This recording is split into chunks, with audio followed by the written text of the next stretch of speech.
हरे कृष्णा दोस्तों। किसी ने बहुत ही अच्छी बात कही है कि बारिश में नहाना आसान तो है, लेकिन रोज नहाने के लिए हम बारिश के सहारे नहीं रह सकते। इसी प्रकार भाग्य से कभी कभी चीजें आसानी से मिल जाती हैं, किंतु हमेशा भाग्य के भरोसे नहीं जी सकते। अतः कर्म ही असली भाग्य है। दोस्तों, लगभग हम सभी में काम टालने या आलस करने की आदत होती है। हमारे शरीर में आलस तभी आता है जब हमारे मन और शरीर निष्क्रिय रहता है।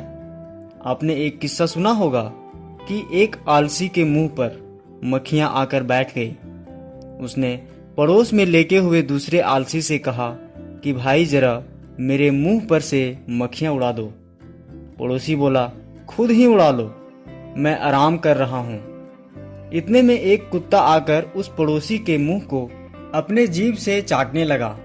उसने पहले आलसी से कहा कि भाई जरा कुत्ते को भगा दो। पहला आलसी बोला, भाई तुम भी आराम कर रहे हो, मैं भी आराम कर रहा हूं। यदि आप चाहते हैं कि आलस आपके शरीर में ना आए, तो इसके लिए जरूरी है अधिक भोजन और तामसिक भोजन से बचना। तो दोस्तों, आलस पर आधारित एक छोटी सी कहानी सुनते हैं। यह कहानी एक गुरु और शिष्य की है। एक प्रतापी गुरु थे जो अपने सभी शिष्यों से बहुत प्रेम करते थे। अपने शिष्यों के हर गुणों और कमियों के बारे में पता कर उन्हें भविष्य के लिए तैयार करते थे। उनका एक ही मात्र लक्ष्य था कि उनका हर एक शिष्य जीवन के हर पड़ाव पर हिम्मत से आगे बढ़े। उनके सभी शिष्यों में एक शिष्य था जो अत्यंत भोला था, स्वभाव का बड़ा ही कोमल और सरल विचारों वाला था, लेकिन वह बहुत ज्यादा आलसी था। आलस के कारण उसे कुछ भी पाने का मन नहीं था। वो बिना कर्म के मिलने वाले फल में रुचि रखता था। उसका यह अवगुण गुरु को बड़ा परेशान कर रहा था। वे दिन रात अपने उसी शिष्य के विषय में सोच रहे थे।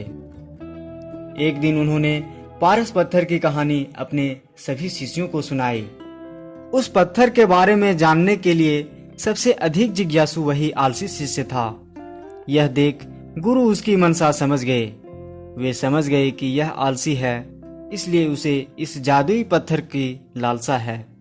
लेकिन ये मूर्ख नहीं जानता है कि जो व्यक्ति कर्महीन होता है उसकी सहायता तो स्वयं भगवान भी नहीं कर सकते, और ये तो बस एक साधारण सी पत्थर है। यह सोचते सोचते गुरु ने सोचा कि यही सही वक्त है इस शिष्य को आलसी के अवगुणों से अवगत कराने का। ऐसा सोच गुरुजी ने उस शिष्य को अपने कुटिया में बुलाया। कुछ क्षण बाद कुटिया के भीतर शिष्य ने प्रवेश किया और गुरु को शीश झुकाकर प्रणाम किया।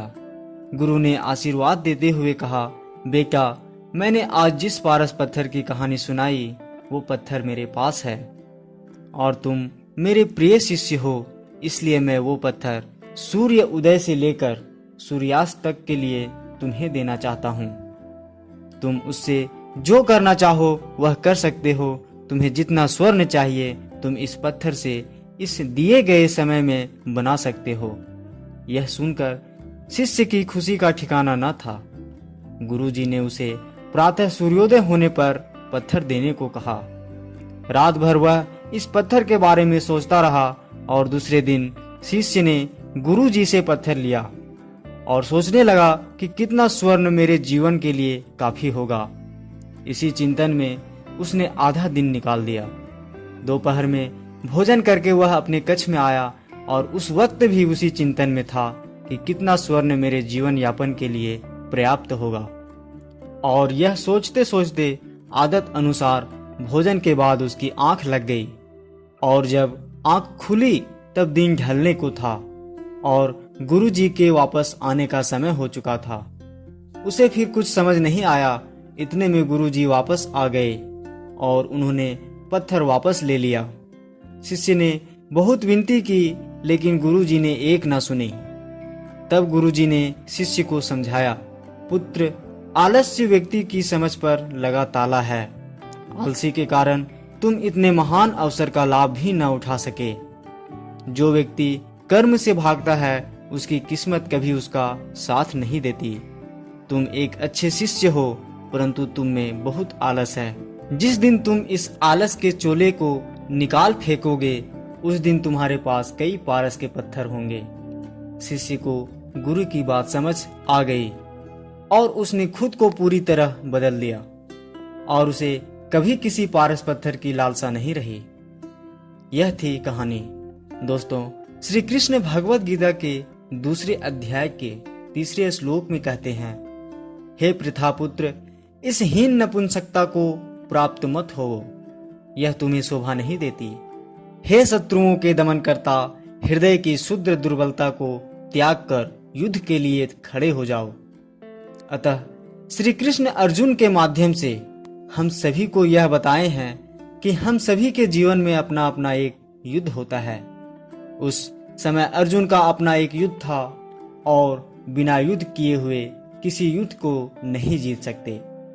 अतः हम सभी को अपना युद्ध जीतने के लिए आलस और काम टालने की आदत को त्याग कर युद्ध करना चाहिए। तो दोस्तों, इस वीडियो को उन मित्रों तथा संबंधियों के साथ जरूर शेयर करें जिन्हें आलस और काम टालने की आदत है। और अगर वीडियो अच्छा लगा हो तो लाइक करके हमारा उत्साह बढ़ाएं और हमारे चैनल को सब्सक्राइब करें। धन्यवाद। हरे कृष्णा।